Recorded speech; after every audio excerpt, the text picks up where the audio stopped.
Bendito seja o nome do Senhor. O mês de setembro marca a chegada da primavera, a estação das flores, dos frutos, é o renascimento da vida. No programa de hoje vamos pensar um pouco sobre como tornar a nossa vida cristã frutífera, vitoriosa. Chegou a hora, nós estamos juntos, acorda aí, fica esperto, está no ar Além dos Fatos.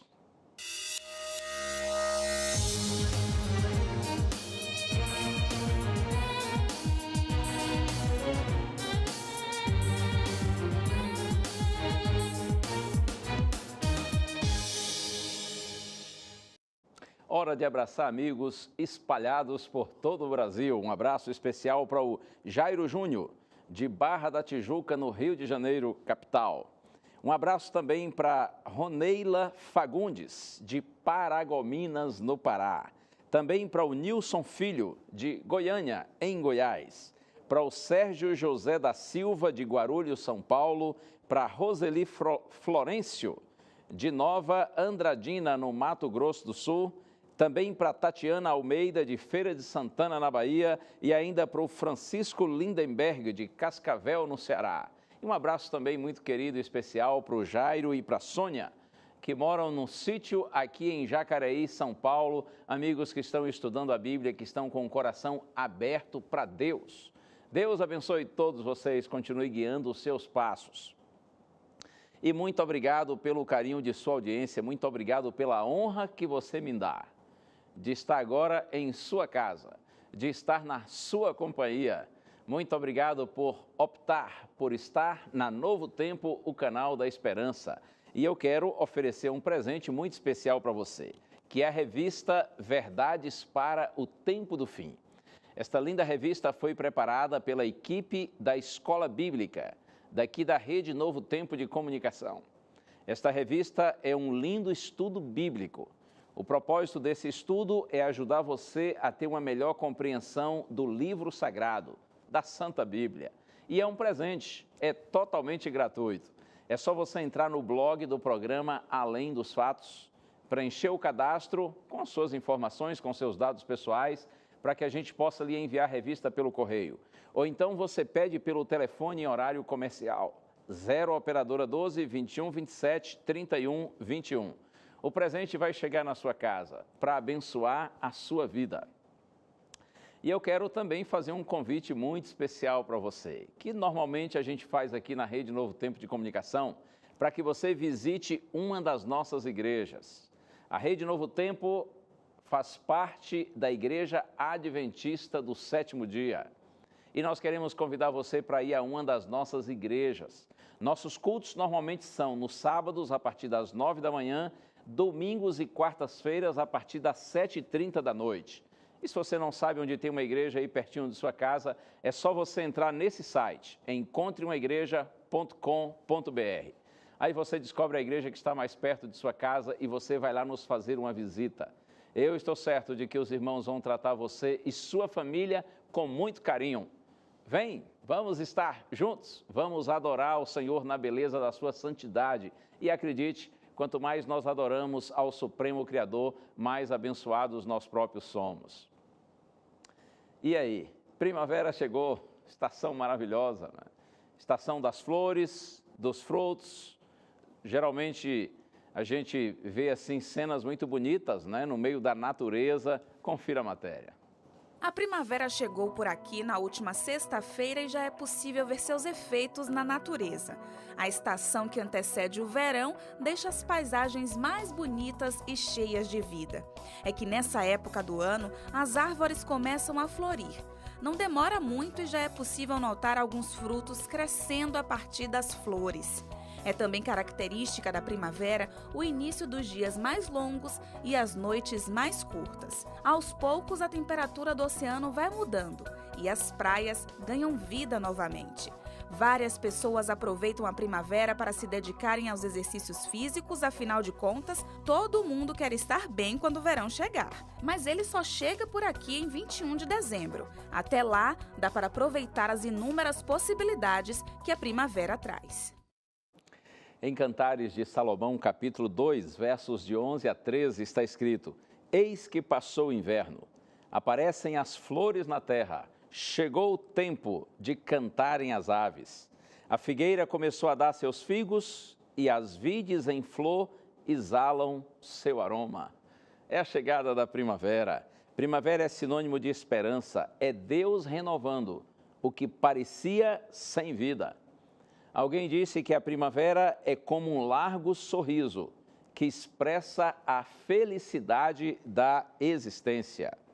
A primavera é o renascimento da vida. Primavera tem a ver com flores, tem a ver com frutos. A primavera é a celebração da vida. E que é com esse espírito de alegria, de louvor, de gratidão a Deus pela vida, por suas bênçãos incomparáveis, que eu mais uma vez cumprimento você e lhe agradeço pelo carinho de sua audiência. E antes da gente abrir a Santa Bíblia, vamos orar juntos, pedindo a orientação do Senhor. Pai querido, estamos aqui, Senhor, com o nosso coração aberto e pronto para compartilharmos, para refletirmos em Tua Palavra. Te peço por Tua graça, Senhor, que agora Tu nos abençoes. No nome santo de Jesus. Amém. Amém, amém. Como o Senhor é bom, não é? O Senhor é bom e a sua misericórdia dura para sempre. No Gênesis é dito que Deus estabeleceu as estações. E é provável que você saiba que no hemisfério norte, as estações, as 4 estações do ano são bem mais definidas do que aqui no hemisfério sul. E um outro aspecto é que quando aqui, por exemplo, é inverno, lá no hemisfério norte é verão. Quando aqui nós estamos celebrando a chegada da primavera, a estação das flores, lá eles estão começando o outono, a estação quando as flores caem. Eu estou dizendo isso para lembrar você que as estações não são as mesmas para todas as pessoas. Cada um tem que enfrentar a seu tempo sua própria estação. Dizem, inclusive, que até os 20 anos de idade, a gente vive a primavera da vida. Aí dos 20 aos 40, nós estamos no verão da nossa existência. Dos 40 até os 60, aí é o tempo do outono. E dos 60 para frente, aí chega o inverno. E quando chega o inverno? Chega o fim? Chega a morte? É ou não é? Claro que não. Depois do inverno, sempre vem a primavera. E para aqueles que conhecem a Deus, para aqueles que confiam na palavra do Senhor, para aqueles que andam no caminho do Senhor, depois do inverno dessa nossa curta existência, então vem uma eterna primavera de felicidade ao lado de Deus. Você se lembra das palavras inspiradoras de João, discípulo amado, quando ele estava exilado em Pátimos, uma ilha do mar Egeu? João recebeu visões extraordinárias do Senhor. E lá em Apocalipse capítulo 21, João diz assim: vi novo céu e nova terra, pois o primeiro céu e a primeira terra passaram e o mar já não existe. E João diz: eu vi também a cidade santa, a nova Jerusalém, que de Deus, da parte de Deus, descia do céu, ataviada como uma noiva, adornada para o seu esposo. E João diz assim: então ouvi do trono de Deus uma voz que dizia: eis o tabernáculo de Deus com os homens. Deus habitará com eles. Eles serão povos de Deus e Deus mesmo estará com eles. E Apocalipse 21, verso 4 agora, esse dizem, alguns consideram como o verso mais lindo da Bíblia. Está escrito: e lhes enxugará dos olhos toda lágrima, e a morte já não existirá. Já não haverá luto, nem pranto, nem dor, porque as primeiras coisas passaram.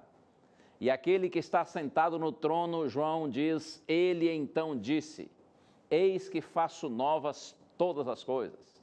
Escreve, porque estas palavras são verdadeiras e fiéis. Tudo está feito. Eu sou, diz Deus, o Alfa e o Ômega, o princípio e o fim.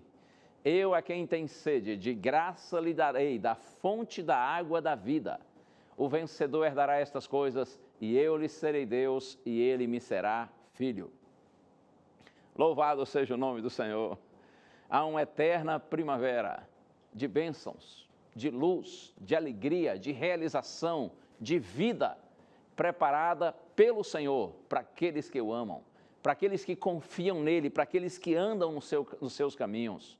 Por isso eu já quero instar com você no sentido de que confie no Senhor, ande com fidelidade nos caminhos do Senhor, interiorize e viva segundo toda a palavra que procede da boca de Deus e creia. Depois do inverno dessa existência, vem a eterna primavera preparada por Deus para aqueles que o amam. Mas até que o nosso sonho se transforme em realidade, a gente precisa estar atentos, nós precisamos estar atentos à palavra do Senhor, aos conselhos do Senhor. Então eu quero convidar você para abrir agora a Santa Bíblia, no Evangelho escrito por João, capítulo 15. Evangelho de João, capítulo 15. Esse é um texto conhecido e fabuloso. O capítulo 15 faz parte de um contexto onde os estudiosos da Bíblia chamam de discurso de despedida de Jesus. Evangelho de João, capítulos 13, 14 e 15. É nesse contexto, inclusive, que ao despedir-se dos seus discípulos, Jesus apresenta o Consolador, Jesus apresenta o Espírito Santo. Mas eu quero meditar aqui com você nos primeiros versos do capítulo 15. Vamos ler os versos de 1 a 3, está escrito: Eu sou a videira verdadeira e meu Pai é o agricultor. Todo ramo que estando em mim não der fruto, ele o corta. E todo que dá fruto limpa, para que produza mais fruto ainda. Vós já estáis limpos pela palavra que vos tenho falado. Jesus se apresenta nesse texto dizendo: Eu sou a videira verdadeira e meu Pai é o agricultor. Detalhe interessante, no passado, nos tempos do Antigo Testamento, Deus comparou a nação de Israel, que eram os descendentes de Abraão, o amigo de Deus. O Senhor comparou Israel a uma videira. Videira que ele tirou do Egito e plantou na região de Canaã. Isso porque os israelitas viveram por muitos séculos escravos no Egito. E Deus os conduziu para a região de Canaã. Então, lá no Salmo 80, verso 8, é dito que Israel era assim, como uma videira, que Deus tirou do Egito e plantou em Canaã. Mas, lamentavelmente, os israelitas falharam. Eles não representaram a Deus como deviam. Eles não viveram a experiência de iluminarem as outras nações com o conhecimento do verdadeiro Deus. Israel falhou. Então, o Deus eterno, ele enviou seu filho, a videira verdadeira, e plantou essa videira em Israel. Na cabeça dos israelitas, no entendimento deles, a salvação viria por estarem ligados à videira de Israel. O que Jesus diz nesse texto é que nós somos salvos unicamente quando nos ligamos à videira verdadeira, que é Ele próprio. E Jesus diz: Eu sou a videira verdadeira e meu Pai é o agricultor. O Pai é o lavrador celestial. Todo o processo de salvação do homem é acompanhado pelo Pai. Bendito o Senhor, nosso eterno Deus. E no verso 2 que nós lemos, o Senhor diz assim: Todo ramo que estando em mim não der fruto, ele, o Pai, o corta. E todo o que dá fruto limpa para que produza mais fruto ainda. Observe, aquele que estando em mim, diz Jesus, que não dá fruto, é cortado. O ramo é cortado. O ramo que estando na videira, mas não produz fruto. A ideia é simples.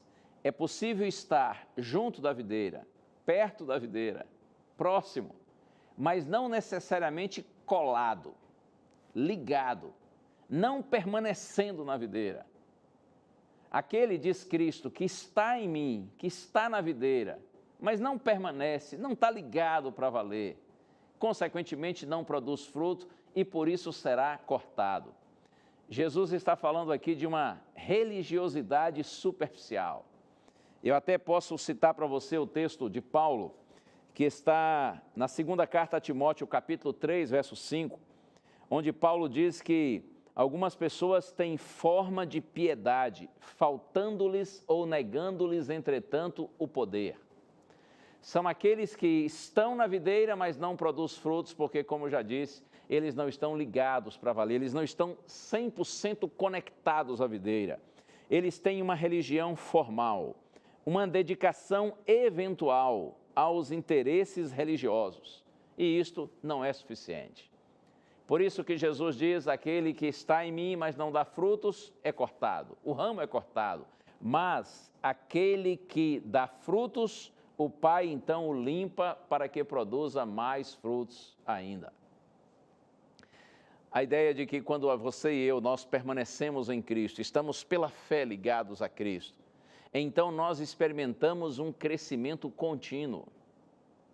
Inclusive o fato do Senhor nos limpar, isso indica que muitas vezes nós passamos por provações e por dificuldades.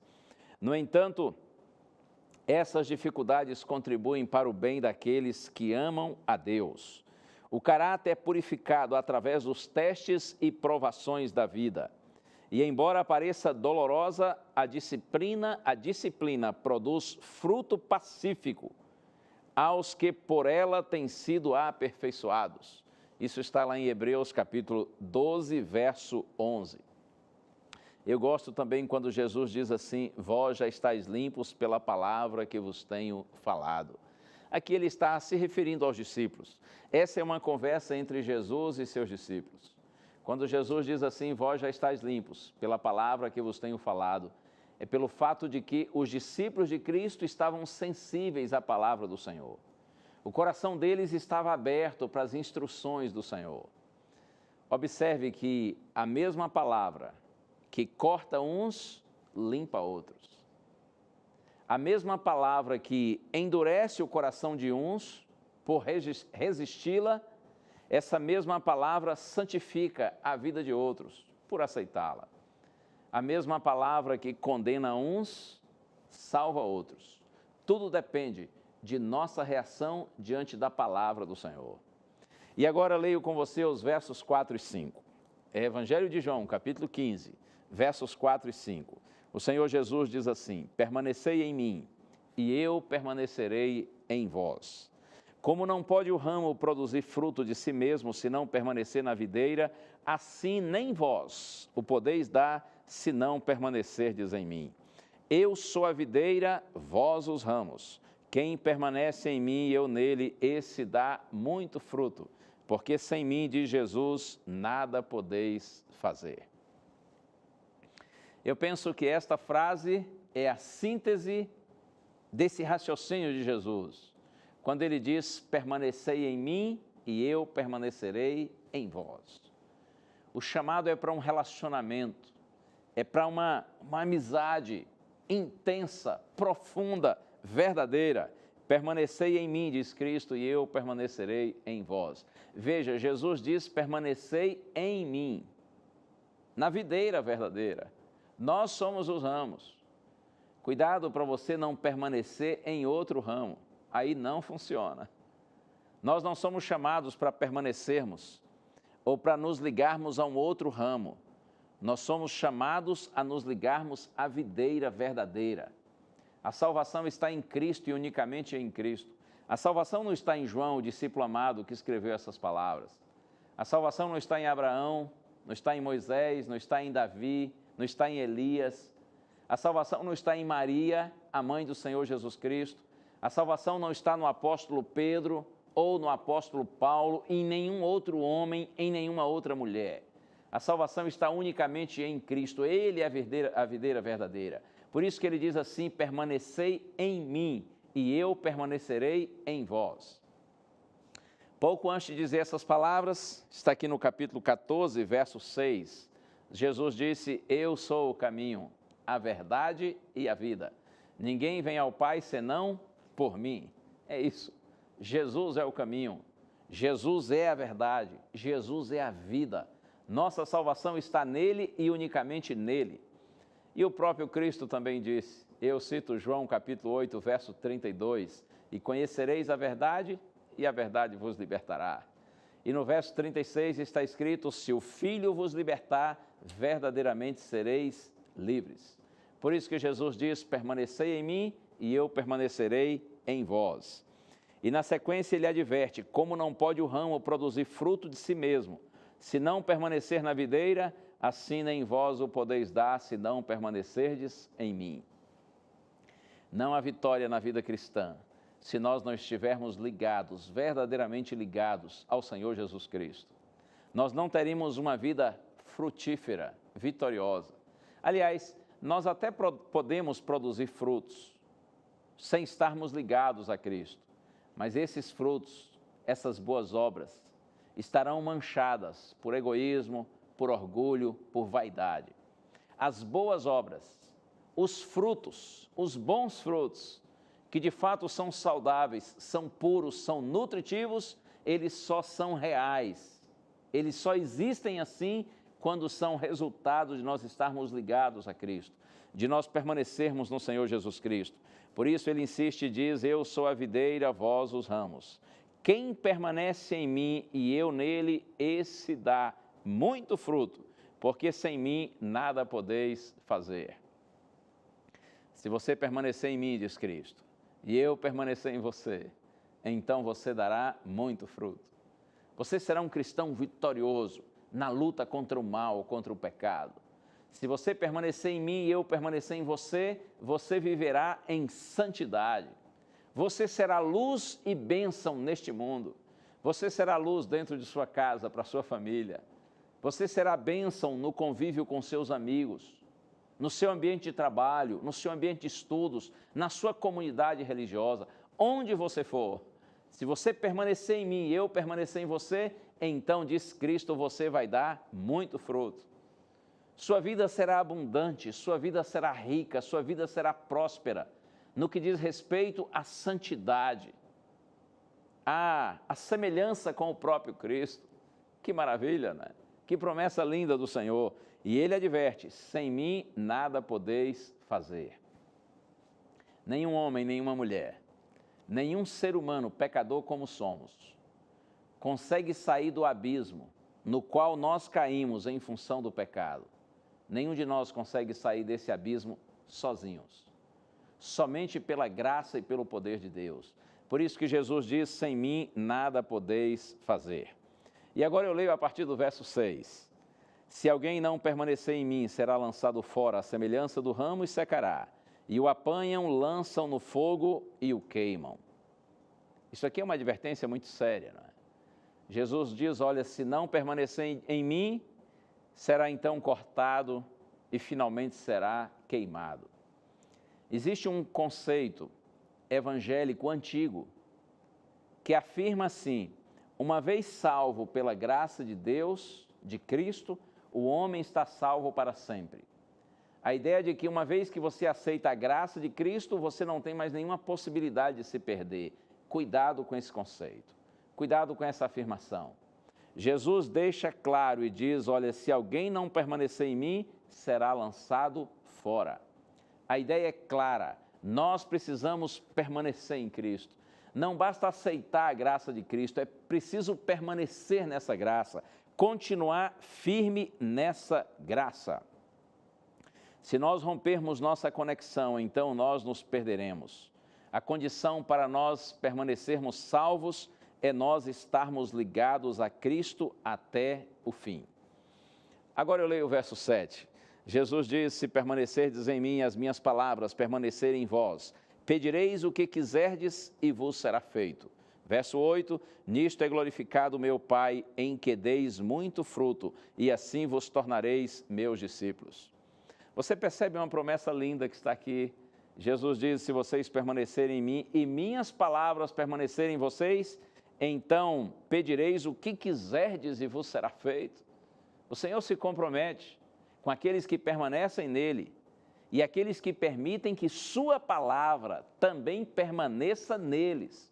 Jesus diz, vocês pedirão o que quiserem e será feito a vocês.